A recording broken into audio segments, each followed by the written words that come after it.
Welcome to the Hebrew month of Cheshvan, a month blessedly devoid of major holidays, with the exception, of course, of Shabbat, which joins us every week. This month of Cheshvan is an invitation to just settle into being, to just settle into practice. And yet, we don't necessarily want to leave all of the Judaism behind in Tishrei, but to bring some of those practices that we've just been spending so much time with in the past month into the year ahead, into the year that will be. This book has been sitting on my shelf for a while, Seven Prayers That Can Change Your Life by Leonard Felder. And in flipping through it, I discovered a blessing that is really profound and is available to us at least 3 times a day. Or whenever we sit down to nourish ourselves. And that is not only the motzi, the blessing over bread, because not every meal includes bread, but a different take on a blessing that we can say anytime we sit down to eat.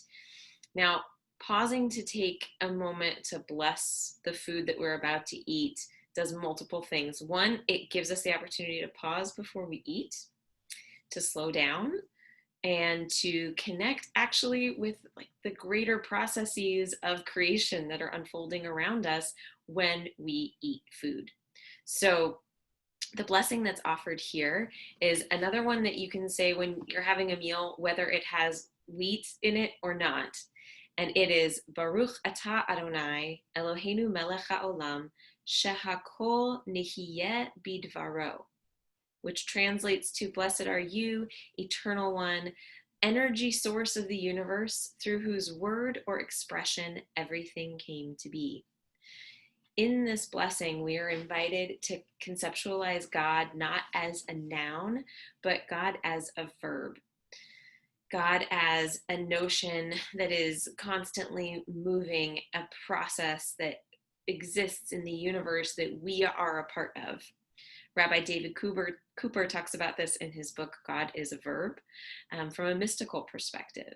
But this is an invitation every time we eat to do a little bit of gratitude work and to offer blessing for that which is about to come into our bodies and sustain us.